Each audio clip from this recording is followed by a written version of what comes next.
There are days when everything seems to fall apart in seconds. Someone says something and it hits you like a subtle blade. Your mood changes, your breathing shifts. It feels as if they pressed a hidden button inside you. But the truth is, the emotional storm itself lasts only 90 seconds. After that, what remains is the story you keep repeating. Those 90 seconds are the difference between being controlled by life or steering your own state. Most people never notice this space. They react instantly, believing this is just who I am. But reactivity is not identity. It's a habit, and habits can be rewritten.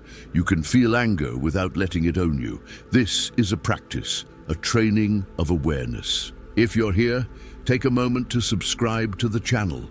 Not for numbers, but to stay connected to a space where we learn to live with clarity, discipline, and emotional presence. This community is growing through awareness. If you're on this path, stay close.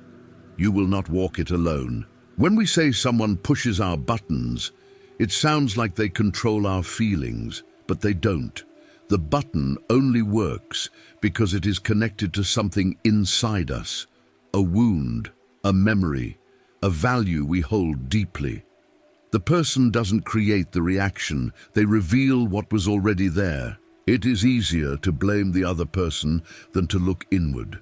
Saying you made me angry is simpler than admitting there is something in me that I still need to heal. One response keeps you small, the other helps you grow. Emotional maturity begins when you stop giving others power over your inner state. Think about a recent moment when you got irritated. Maybe someone cut you off in traffic. Maybe a colleague made a sarcastic comment. The physical reaction surged, heart racing, jaw tension. But after those 90 seconds, the anger continued only because you replayed the story. The story is what feeds the fire. There is a difference between what happens and the meaning you assign to it. The event is neutral. The interpretation is personal. Two people can face the same situation and feel entirely different emotions because the story they tell themselves differs. Understanding this is the beginning of inner freedom. The goal is not to suppress anger. Anger is natural. The goal is to not let anger be your decision maker. Fire can warm a home or burn it down. The difference is control. Emotional discipline is learning to hold the flame without letting it spread uncontrollably. There is always a brief space between trigger and reaction. At first, it is tiny, but once you notice it, it expands. That space is where your choice lives. That is where your maturity begins. Instead of reacting, you can pause, breathe, observe, and decide. This is how you become the author of your experience. Next time something triggers you, don't try to fight the emotion. Just allow the 90 seconds to pass. Feel your breathing, feel your chest, witness the wave, then choose. Every time you choose differently, you rewrite your emotional patterns. This is how transformation happens. Small choices repeated consistently. We often mistake anger for the main emotion. But anger is a shield. It rises to protect something softer underneath, hurt, fear, or shame. Anger appears because showing vulnerability feels dangerous. So it steps forward as the loud, strong guard, masking what is actually tender and human inside us. When someone criticizes you and you feel anger, the deeper emotion might be the fear of not being good enough. When someone ignores you and you get upset, the real pain may be the feeling of being unimportant. Anger keeps these feelings hidden because facing them requires honesty with ourselves. The problem is that anger hides the real issue. It creates distance, pushing away the very connection we actually need. When we react with anger, we end up isolating ourselves instead of expressing what we truly want, to be heard, seen, valued, or understood. The anger protects, but it also isolates. So, think of a recent moment when you felt angry at someone you care about. Beneath your reaction was likely a silent request. I wanted you to notice me. I needed you to care, or I hoped you would be there for me. But instead of expressing that, the reaction became irritation or coldness. Compare these two statements. I felt hurt when that happened, and you never care. The first opens a door, the second closes one. Vulnerability invites connection. Accusation invites defense. Most conflicts are not about what happened, but about the fear behind the words left unsaid. Vulnerability is not weakness. It takes far more strength to say, I was hurt, than to raise your voice. It takes maturity to admit your sensitivity. It takes courage to remain open when part of you wants to shut down. Anger is easy, vulnerability is growth, and growth is rarely comfortable. Understanding this does not mean you will never feel anger again. It means you will learn to see through it. Anger becomes a signal, not a command. A signal pointing you toward the real wound. And once you see the wound, you gain the power to heal it. The healing begins with acknowledging the truth beneath the reaction. Next time anger rises, pause and ask yourself, what am I protecting? Maybe it's the need to feel valued.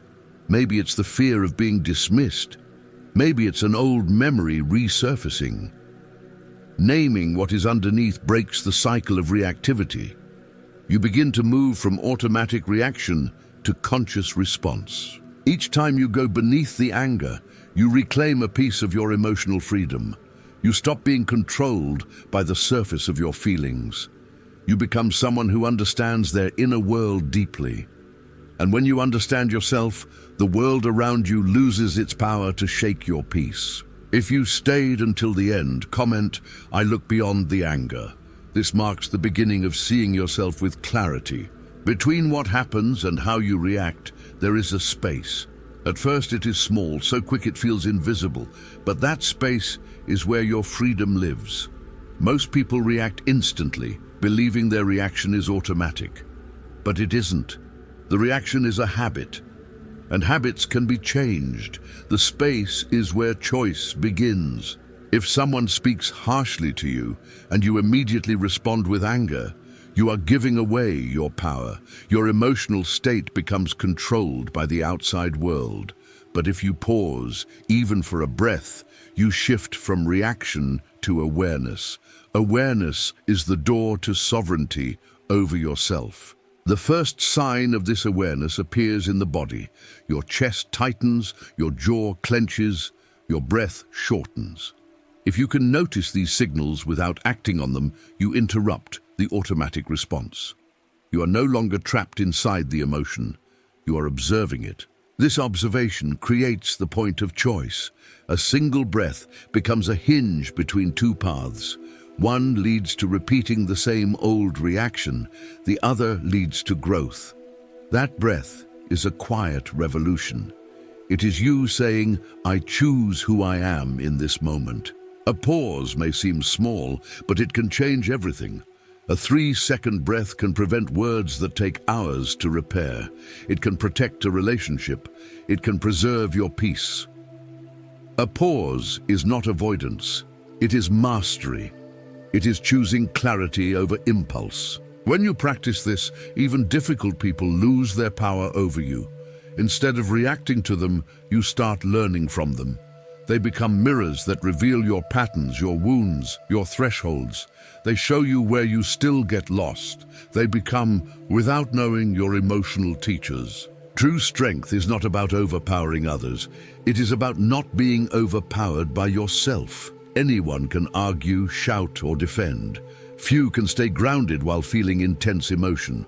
Those who can become calm even in heated moments have trained the mind to remain present. With time, you learn to set boundaries calmly.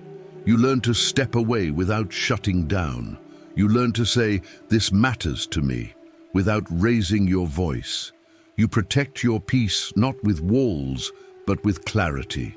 Peace becomes something you guard from the inside. The world will continue to challenge you. People will still be flawed. Situations will still be stressful. But when something shifts inside you, the external chaos no longer controls your inner state. The fire still exists, but now you hold the flame instead of being consumed by it. Mastery is not the absence of emotion. It is the ability to feel fully and still choose your response. Anger rises. You notice. You breathe. You choose. You remain present with yourself. This is what it means to be emotionally awake. This is what it means to lead your own mind. If you stayed until the end, comment, "I choose to respond, not react." This is the mark of someone who is building themselves from the inside.